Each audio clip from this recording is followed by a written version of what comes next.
Here's the deal for me. I don't know why you would sell the golden goose. You're going to see price appreciation. It's going to happen. Post price appreciation, just like Ethereum and a lot of these other projects, there's going to be a flood of people that come to this ecosystem to build applications and ways to generate additional value using the asset. If you sell it before that happens, you're going to be like David Schwartz selling your, 40,000 Ethereum to put a roof on your house at $1. And again, I'm not trying to dissuade people or from taking profits. You never go broke taking profits. One of the people earlier said, I just want to take my original investment back out. Cool. I think that's a great way to go about it.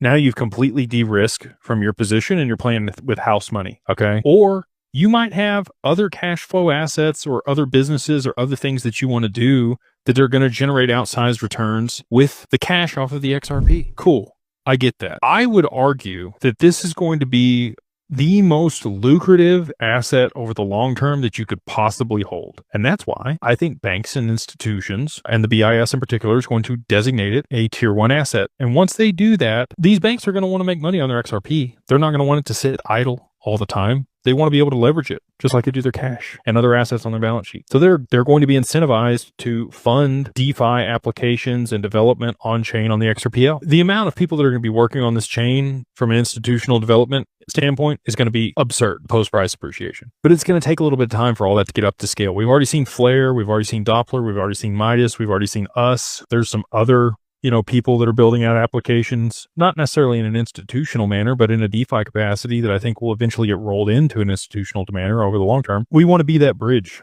Digital Wealth Partners wants to be the conduit that all that happens through and what allows retail or high net worth individuals holding large amounts of digital assets to get access to these institutional products. So again, not trying to dissuade people from taking profits. You have your exit strategy and your goals and whatever plan you put in place, execute that. At least you have a plan. But when it comes down to it, I won't be selling any. I would much rather borrow against it. It's going to be cheaper on the taxes. Japan just implemented a flat tax of 20% across all crypto gains. I don't know that we're going to get that here in the US. The US may say, no capital gains tax on crypto. That's going to incentivize a lot of people to sell their crypto. But again, what's the cost to benefit? If you're missing out on those long-term gains just to save on the taxes, like you don't think XRP is going to go up another 20% in a year? I do. I think there's going to be applications and things where you can put your XRP to work to generate an additional 20% per year in cash from your XRP. We have some of those products in the pipeline. So anyway, beating a dead horse here, but I'm not going to be selling